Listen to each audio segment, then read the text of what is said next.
I'm gonna try as well as I can here to record something like a cheat sheet for you to use for when you're setting up for bench and the cues you probably should be thinking about while you're benching, during a rep, during a set, etc. Some things I've seen in your bench that I want you to work on, and then just general things that usually get people into trouble on bench technique-wise. Okay, so I like a top-down approach. Hopefully you'll be able to hear me still. When I set up for bench, I like to start from the top and then go work my way down. So the first thing I want you to do is I want you to start working with a little bit wider of a grip. I want you to get your middle finger on the ring, the power ring. I think you had said you were either just inside of it or just outside of it, I can't recall. But let's try it for a little bit and see how it feels. Middle finger on the ring, okay? So you're gonna set up middle finger on the ring, okay?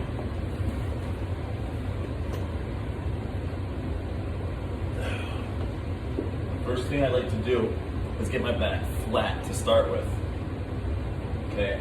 So I'm gonna show you how to set up a proper powerlifting arch, okay? Nothing crazy, but it's as I'm sure you know, it's a safer pressing position, shorter range of motion, so you can lift more weight. Middle finger on the ring. I want you to roll the bar to the front of the hooks, okay? Don't start from the back of the hook.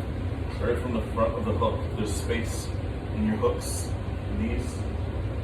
See how it rolls back? Roll to the front, and then start your setup, okay? So what I like to do is actually get my feet on the bench like this, so it rotates my pelvis under me, so my back is flat on the bench, okay? I pick my back up, and then I want the lump to line up, so that when I'm looking up, the bar is just above my chin, okay? So wherever that is for you. So when you pick up and you set your shoulders back down, I want you to squeeze the shoulder blades together and down, okay? On the pad, move them there.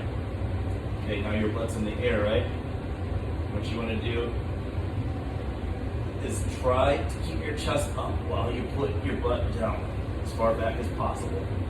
You're gonna put one foot down at a time. I want you to try flat foot benching, okay? And then once you get both feet on the ground, push your back a little bit more.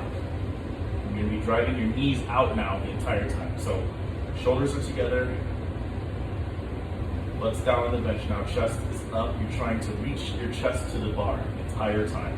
You're trying to reach the chest up and touch the bar. Obviously you can't do it. That's what you're going for. So you got all that. Middle fingers on the ring. Start with a flat back. Pick yourself up. Set yourself back down with your shoulder blades tucked together and down. Okay. When you find a spot on the bench where your shoulder blades are, your chin should be just under the bar. Like if you're looking straight up, under the bar. Feet flat on the ground. Feet back behind your knees. I don't want it to be parallel like this. Okay, wherever you are out here with them. I want you to be back like this. So when you're using your leg drive, you've got power to drive from, okay? So again, middle finger in the ring, start with flat back, roll to the end of the hooks, pick your back up, tuck together, shoulder blades and down,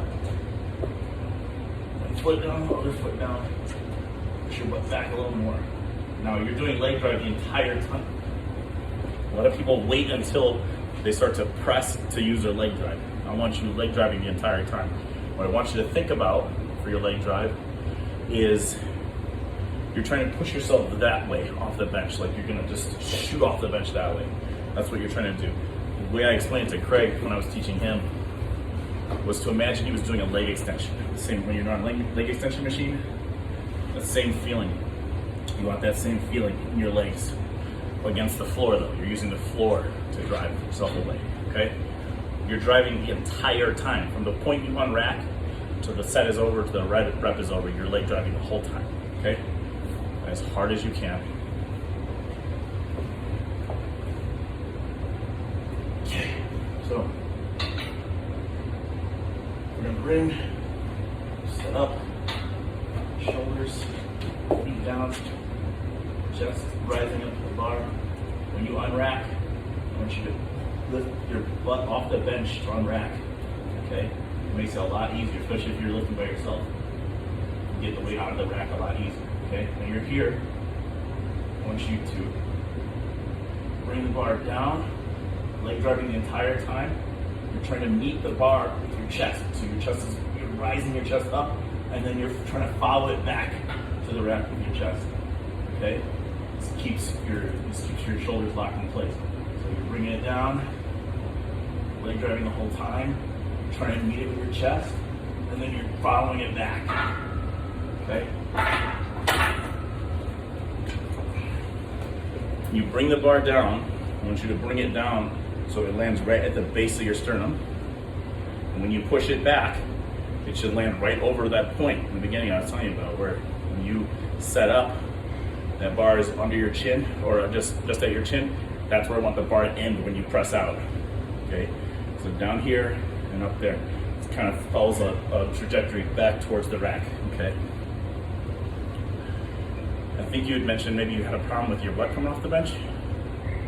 The way you can try to stop that from happening is while you're bringing the bar down, be driving your knees out and leg driving, the ground obviously, at the same time, but knees out. And when you go to press, knees out hard and squeeze your butt hard, and help keep your butt down. Okay, something you're just gonna have to focus on.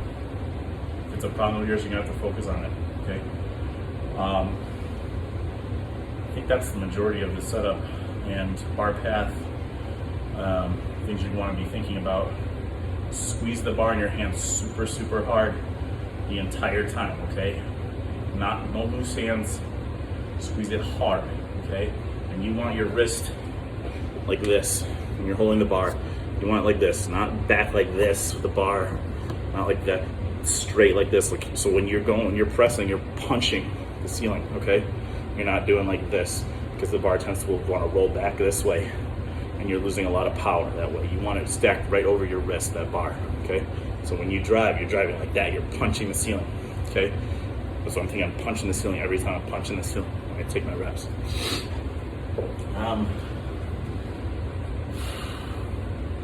That's all I can think of right now. If there's any other questions you have, you can obviously send me a message.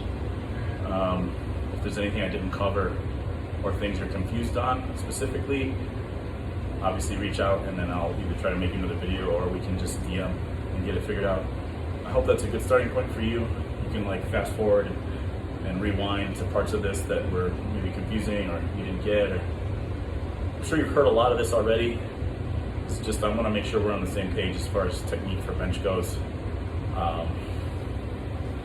Everybody kind of teaches things differently, but there is like a base set of rules you follow, and that is pretty much what I took you through here. Some people try to teach you how to bench from your toes, different unrack techniques, different bar path techniques, but this is just standard. Like this is going to get you going, and then you can figure out what works better for you. If it's a narrow grip, a wider grip, if it's head off, head, like driving your head back into the bench, it's different stuff like that. But again, yeah, if you have questions, just let me know. We'll try to get it figured out, all right?